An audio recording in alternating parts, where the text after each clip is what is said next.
Chapter 65, The Whale as a Dish.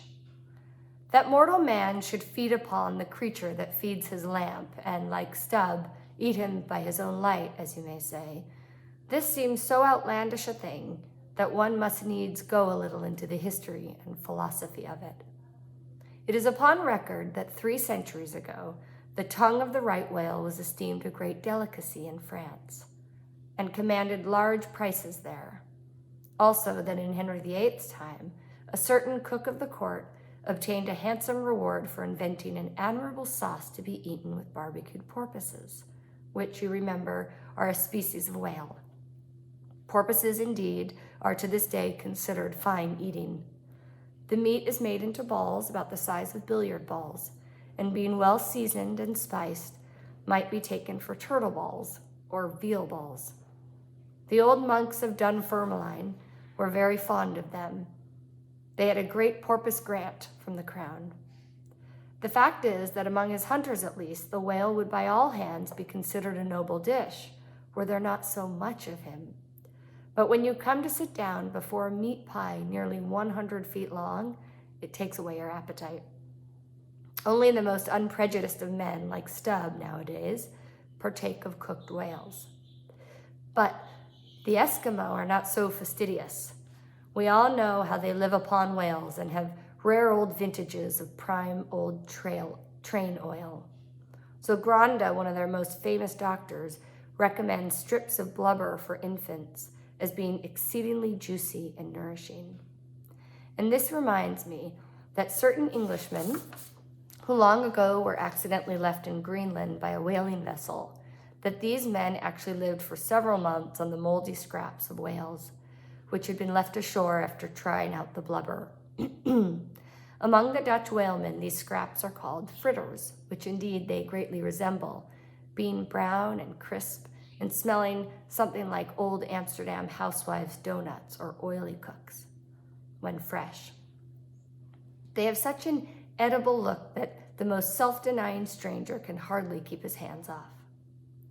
But what further depreciates the whale as a civilized dish is his exceeding richness. He is the great prize ox of the sea, too fat to be delicately good. Look at his hump, which would be as fine eating as the buffalo's, which is esteemed a rare dish, were it not such a solid pyramid of fat. But the spermaceti itself, how bland and creamy that is, like the transparent, half-jellied white meat of a coconut in the 3rd month of its growth, yet far too rich to supply a substitute for butter. Nevertheless, many whalemen have a method of absorbing it in some other substance and then partaking of it. In the long, dry watches of the night, it is a common thing for the seamen to dip their ship biscuit into the huge oil pots and then let them fry there a little. Many a good supper thus I have made. In the case of the small sperm whale, the brains are accounted a fine dish.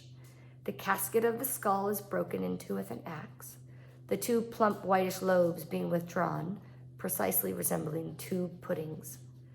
They are then mixed with flour and cooked into a most delectable mess, in flavor somewhat resembling calf's head, which is quite a dish among some epicures, and everyone knows that some young bucks among the epicures, by continually dining upon calves' brains, by and by get to have a little brains of their own, so as to be able to tell a calf's head from their own heads, which indeed requires uncommon discrimination.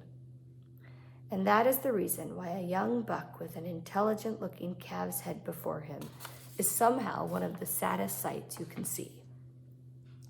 The head looks a sort of reproachfully at him with an "et tu, brute" expression. It is not perhaps entirely because the whale is so excessively unctuous that landsmen seem to regard the eating of him with abhorrence. That appears to result in some way from the consideration before mentioned, i.e., that a man should eat a newly murdered thing of the sea and eat it too by its own light. But no doubt the first man that ever murdered an ox was regarded as a murderer. Perhaps he was hung, and if he had been put on trial by the oxen, he certainly would have been, and he certainly deserved it, as if any murderer does.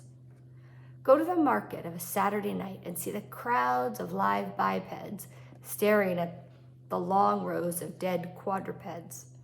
Does that not sight take a tooth out of the cannibal's jaw? Cannibals? Who is not a cannibal? I tell you, it would be more tolerable for the Fiji that salted down a lean missionary in his cellar against a coming famine. It will be more tolerable for that provident Fiji, I say, in the day of judgment, than for thee, civilized and enlightened gourmand, who nailest geese to the ground and feastest on their bloated livers in thy pâté de foie gras. But Stubb, he eats the whale by his own light, does he? And that is adding insult to injury, is it? Look at your knife handle there, my civilized and enlightened gourmand, dining off that roast beef. What is that handle made of? What but the bones of the brother of the very ox you are eating?